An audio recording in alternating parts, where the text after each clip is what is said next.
और तो corona corona के अंदर मैं वापस नहीं गया था गांव, मैं जयपुर ही रहा था पूरे कोरोना, यही था मैं। और मेरा ये था कि यार जिस शहर ने रोजगार दिया उस शहर को छोड़ के क्या जाए, ये कोई तरीका थोड़ी हुआ कि कमाई करनी हो तब तो शहर और डर लगा तो भाग के गांव। तो फिर कमाई करने वाले टाइम में गांव भी बैठा रहता तो यहीं रहेंगे, जयपुर छोड़ के नहीं जाएंगे। उल्टा मैं दादाजी को यहाँ लेके आ गया, मैं चलो आप मौत आएगी तो गांव ही आ जाएगी, नहीं आएगी शहर में नहीं आएगी, कौन सा। और उनकी मेरे साथ ट्यूनिंग खूब अच्छी है तो आगे। अब उन्होंने 10-15 दिन बाद उन्होंने कहा मेरे तो दाढ़ी करवानी है, हेयर कट करवाना है। उनके वो है कि थोड़ी सी दाढ़ी आ जाए तो उनको चुभने लग जाती है, तो गांव में तो जाग करवा के आ जाते हो। अब कोरोना में तो कोई दुकान भी खुली नहीं। फिर मैंने इधर उधर से कहीं से एक नंबर का बाड़े और कोई एक बंदा मिल गया, तो उनका सर मैं घर पे आके कर जाऊंगा यार, सबसे अच्छा रुपए थोड़े ज्यादा ले लो, घर पे आके कर जाओ। तो घर पे आके कर जाते हैं। तो एक दिन, अब वो 15 दिन फिक्स था, हर 15 दिन बाद मेरे कदे बुला उसको। और वो भी गांव का सा लड़का एकदम, तो वो आज से उनसे आता ही भी कर लेता, तो उनको थोड़ा ये भी रहता है भाई, वरना तो हम 2-3 भाई भाई रहते, हम ही बात करते, कोई नया आदमी आके 2 बातें बोले, ओ ताऊ जी कैसे हो, ठीक चल रहा है सब, तो उनका थोड़ा मन भी रहता। तो मैं उसको बुला लेता। तो एक दिन वो चेयर पे बैठे बैठे सेविंग करवा रहे, उनकी वो सेविंग भी, मैं सामने सोफे पर बैठा बैठा कुछ पढ़ रहा था। फिर उसको कहे, वो कहेंगे दाढ़ी काट दे। तो उसने मेरी तरफ देखते, मैं भी अचानक क्यों चमका, इनके ऐसा क्या हुआ, तो क्या हुआ, तो क्या इसकी कर दे, दाढ़ी कर दे। तो यार नहीं नहीं भैया की खूब अच्छी लग रही है, मैंने तो पिछली बार खुद ही इनको कहा था कि बढ़ा लो थोड़ा, शेप में आ जाएगी सही एकदम। उसने अपने लॉजिक दिया, अरे कौन सी अच्छी लग रही है, ये सुबह सुबह जब छाछ पीता है, दही खाता है, पूरा हो जाता है। यार इनके लॉजिक अलग प्रकार के हैं।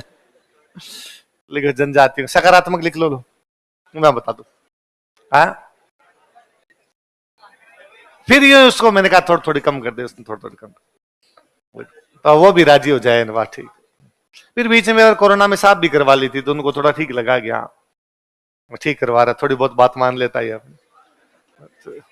पर मैं उनको दिल्ली बैठ के भागवत पुराण सुनाता। मैंने पुराण पढ़े कोरोना में, भागवत पुराण, विष्णु पुराण और एक शिव पुराण है कोई और पढ़ा, तो तीनों सुनाए उनको। कि मैं दिल्ली उनको बिठाता, मैं उनको आता है पुराने टाइम में पढ़ा हुआ है, और अब आंखें साथ नहीं देती, तो अब उनसे पढ़ा नहीं जाता।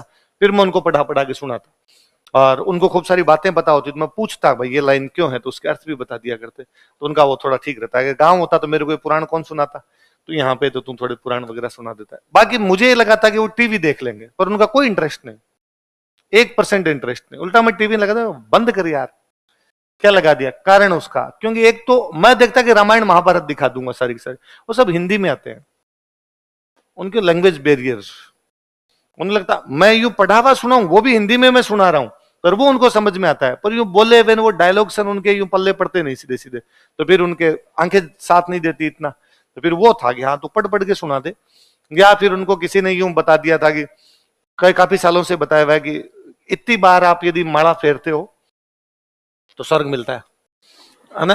तो वो डेली गिनते अपने कि आज मैंने कितनी माला फेरी है, और लिखते कि आज 10,500, कल 9,278, आज इतने 8,000। फिर डेली वो शाम को कम होती, इस दिन चिंता और करते, 8,000 ही हुई यार आज तू बात लग गया था दिन में मेरे से, वरना तो मैं इसको 10 कर देता। समय का थोड़ा वो नहीं रहता। सुबह ये था उनके, भाई 4 बजे उठ जाते हैं, तो गांव में 4 बजे उठ जाते हैं, तो मम्मी या गांव रहते हैं तो ताई जी ने वो चाय बना के दे देते। या मैं था कि भाई आप तो जब भी उठो, वैसे 4 बजे मेरी आंख खुले नहीं खुले, पर आप तो मुझे उठा देना, मैं चाय बना दूंगा आपको। पर उनके टाइम वाला रहता नहीं, वो कई बार 2 बजे उठा देते, उठ जा रहा है चाय बनना है। मैं 1 बजे तो खुद ही सोता, मैं यार 4 बज गए, मैं उठता अब 2 ही बजे, 4 बज गई, तर घड़ी में सही देख। फिर उनको वापस कहता कि सो जाओ थोड़ी देर और, अभी 2 घंटे बाद में थोड़ा और, उसके बाद बनाते हैं अपने। पर अच्छा लगता है, आप भी बैठा करो जाके।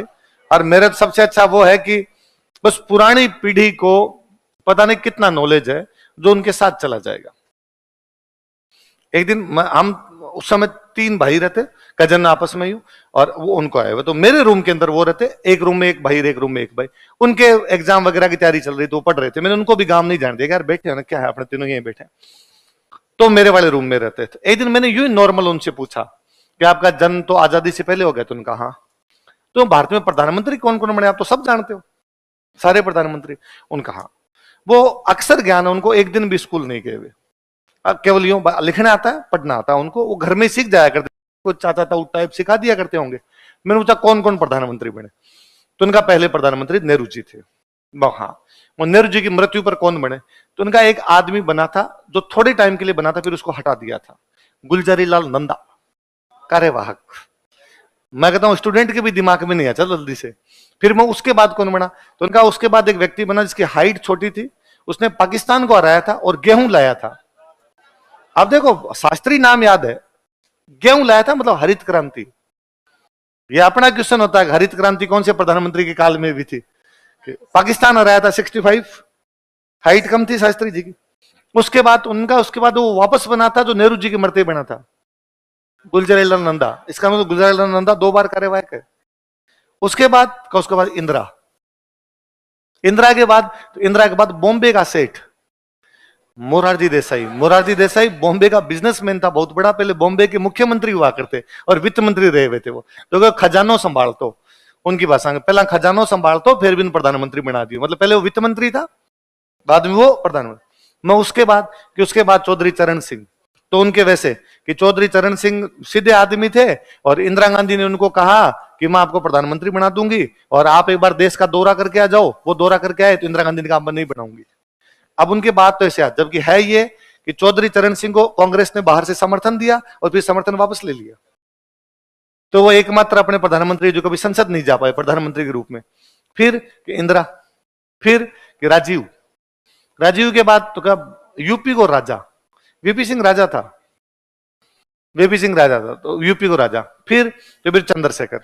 उसके बाद कौन, कि उसके बाद एक बना था जो बोलता नहीं था, नरसिम्हा राव को कहते हैं मोनी बाबा है, नरसिम्हा राव का नाम ही मोनी बाबा है। उसके बाद वाजपेयी।